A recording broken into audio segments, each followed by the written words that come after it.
A OpenAI divulgou nas últimas semanas os resultados da sua nova inteligência artificial para a geração de vídeos a partir de prompts, que são esses comandos de texto, né, para a geração desses arquivos. Os resultados, apesar de preliminares e de uso ainda não aberto ao público, são bem surpreendentes. E já levantam algumas questões aí sobre o impacto no trabalho das pessoas da indústria criativa e sobre até o nosso próprio consumo de imagens. A gente vai falar desse tema todo tecnológico agora no Plantão do Meteoro.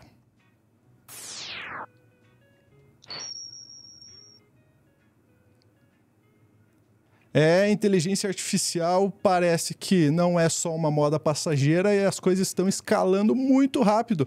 E então eu vou chamar alguém com propriedade para falar aqui comigo, que é o Leonardo de Oliveira. Léo, já na tela. E aí, Léo, tudo bem com você? Seja bem-vindo ao Meteoro.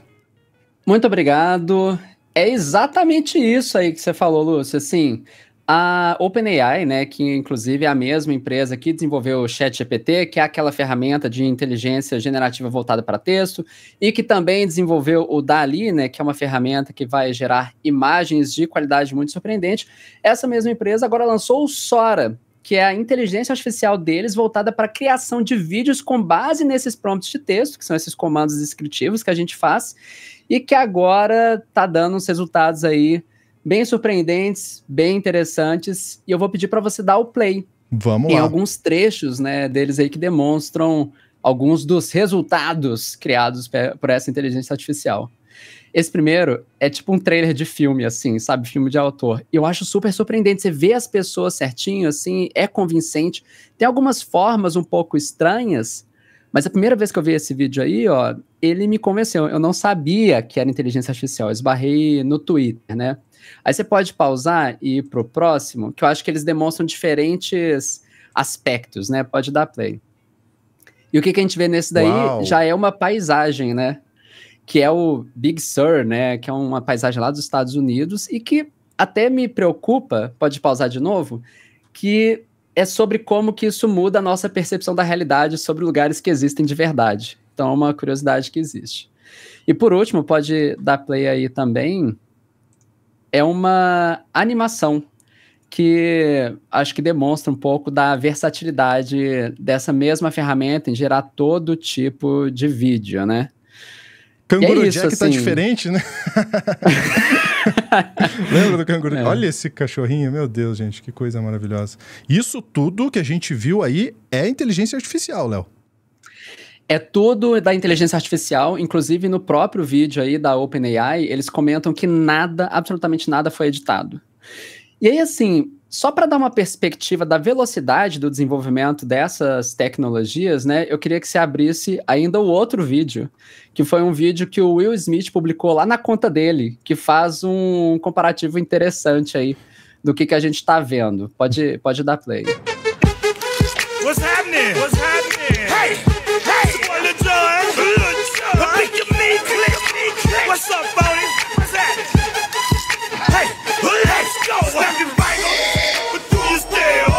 You can do it all by yourself. Let me see you do it. Só que assim, o que acontece? O de baixo não é inteligência artificial, tá, gente? É o Will Smith que gravou. Assim. Mas o de cima, ele é mesmo inteligência artificial. Eu vou pôr enquanto você vai comentando, tá? Para as pessoas irem vendo.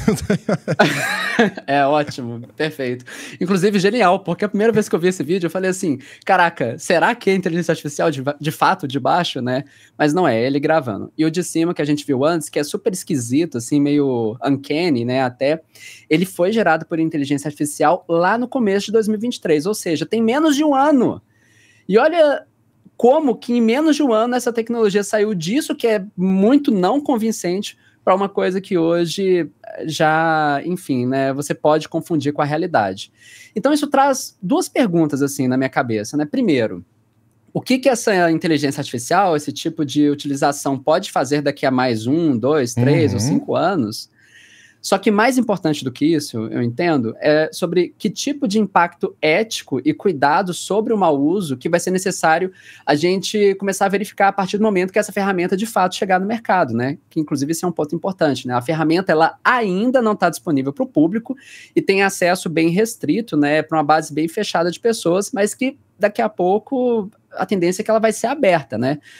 E aí, se você voltar no vídeo que eu compartilhei, ele é bem interessante no primeiro frame, pode dar pause, tá?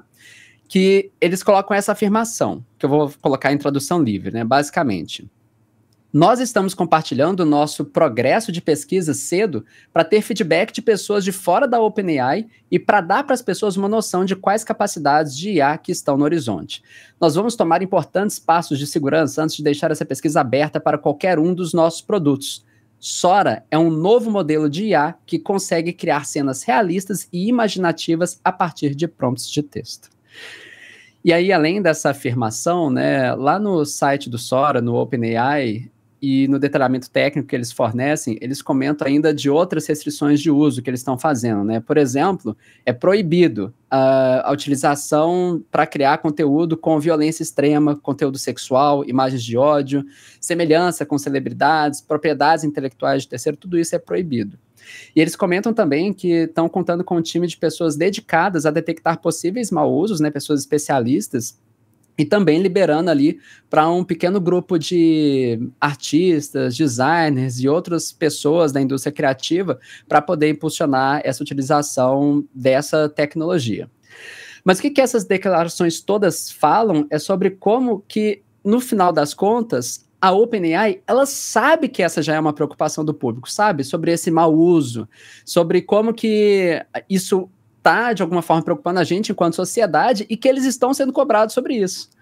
No entanto, a gente sabe também que não é tão simples assim, né? Essa declaração ela não é o suficiente, porque a gente sabe que ainda falta regulamentação quanto ao uso dessas imagens, né, que não é muito claro.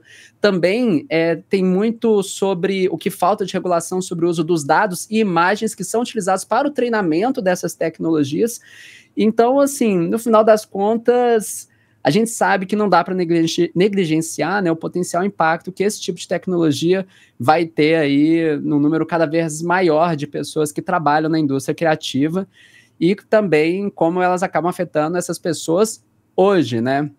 E aí, por exemplo, eu vi que você já mostrou um pouco ali das diferentes imagens, mas eu acho muito interessante pensar, né, e me preocupa muito quando a gente pensa no uso dessa ferramenta para, por exemplo, interpolar frames, que é quando, basicamente, ela preenche os frames que estão faltando num vídeo, né? O que poderia ser usado na indústria da animação para a geração do que a gente chama de in-betweens, que são os desenhos que ficam entre os desenhos principais e as poses principais, o que pode afetar o emprego de algumas dessas pessoas. Também tem um impacto potencial na produção e uso de stock image, né, que são essas imagens genéricas de banco de imagem, que é muito usado em propaganda e publicidade, e aí leva toda uma outra galera que trabalha com videografia ou especificamente com filmagem de paisagem, de vida selvagem, de cidades e por aí vai. Tem um impacto possível também na indústria de efeitos especiais, com a possibilidade aí de mesclar vídeos e editar cenários em filmagens, né? Isso eles falam até em alguns casos que nem tem esse carro aí, eles mostram outros vídeos em outras páginas em que eles só mudam o cenário, mas o carro meio que continua o mesmo, né? Então tem esse impacto aí que é possível também. Fora a questão do impacto em conteúdo jornalístico e disseminação de fake news, né? Que é um outro buraco todo enorme, que mesmo eles colocando essa segurança, não pode ser igual celebridade, né? A gente sabe que tem técnica de hackeamento de prompts que são utilizadas hoje para fazer com que esses modelos fabriquem o que eles não foram feitos para fazer. E ainda assim, para finalizar, a gente tem essa criação de um monte de imagem, e aí estava mostrando no museu, acho que é um bom exemplo disso. Olha como é que tem um monte de luzinha no teto, né? Uhum. Essas luzinhas não existem em museus normalmente. Você tem algumas, mas são direcionadas especificamente ali nas obras, mas não é assim que funciona o museu, é um pouco diferente. Então essa imagem, ela está fingindo representar uma coisa que na verdade ela não representa. E aí cria esse tipo de ruído visual em que a gente para de confiar nas imagens, e aí a gente não pode mais entender isso aí como um retrato da realidade, mesmo se, né, ela for utilizada num contexto publicitário. Eu esperaria ali, de alguma forma, poder confiar nessas imagens. É quase que uma espécie de falsificação do nosso mundo. São muitas questões. São. Muitas questões. Tem a questão artística, né? A questão criativa que você citou muito bem, que pode inclusive apoiar trabalhos, ser uma ferramenta, como é já hoje em dia em outras, como é uma ferramenta de imagem hoje, os bancos de imagem já estão usando próprias ferramentas, o Bing, né? Quem não lembra daquele meme, né, de transformar você ou alguma coisa em imagem da Pixar, né? Então, é alguma coisa que já está acontecendo. Agora, tem também as questões éticas, as questões trabalhistas que vão pegar bastante. Dubladores já estão fazendo campanha aí por conta da voz também, né? E isso tudo, assim, só ressalta a importância de regular, de alguma forma, sabe? Algumas questões sobre o uso dos dados, né, que são utilizados para treinar esses modelos, que muitos desses dados e imagens são utilizados de forma não consensual, né? Então é quase que usando, você falou no caso das pessoas dubladoras, né? A voz das pessoas dubladoras contra elas mesmas, no final das contas. Ou então os vídeos das pessoas que produziram algo, sei lá, para o Shutterstock ou qualquer outro banco de imagem, contra elas mesmas, no final das contas. E aí teve até uma movimentação lá nos Estados Unidos, né, sobre pessoas que atuam de alguma forma na indústria lá de cinematográfica em Hollywood, justamente tentando pressionar para que fosse limitado de alguma maneira o uso de inteligência artificial na criação desse tipo de produto de mídia, né? Assim, as tecnologias têm potenciais muito interessantes, tá? Eu acho que é possível pensar numa utilização criativa e adequada, mas esse lugar ele ainda é muito questionável hoje, justamente pela origem dos dados utilizados para a criação desses vídeos e também por esse lugar nebuloso, né, sobre se a gente pode, de fato ou não, utilizar no final das contas. É muita discussão, elas estão aí e vai só ficar, acho que, mais complexo daqui para frente. Mas não é terra de ninguém, né, Léo? Então a gente precisa, sim, ter todo esse cuidado que pode parecer burocracia, mas é necessário, porque tanta coisa que pode acontecer a partir disso, a gente já está vendo fake news, eleitoreiras e tudo mais, então isso daí pode potencializar isso. Então vamos tentar regular para deixar que isso só potencialize o ponto positivo, não é mesmo? Léo, obrigado pela sua participação, viu? Obrigado. A gente se vê no próximo Meteoro, e para você que acompanhou a gente até agora, eu quero saber o que você achou desses vídeos aí, o que você tem medo da inteligência artificial ou você acha que vem para somar? Comenta pra gente no vídeo abaixo e telinha para você do QR Code para você virar membro. A gente se vê no próximo plantão. Um grande abraço.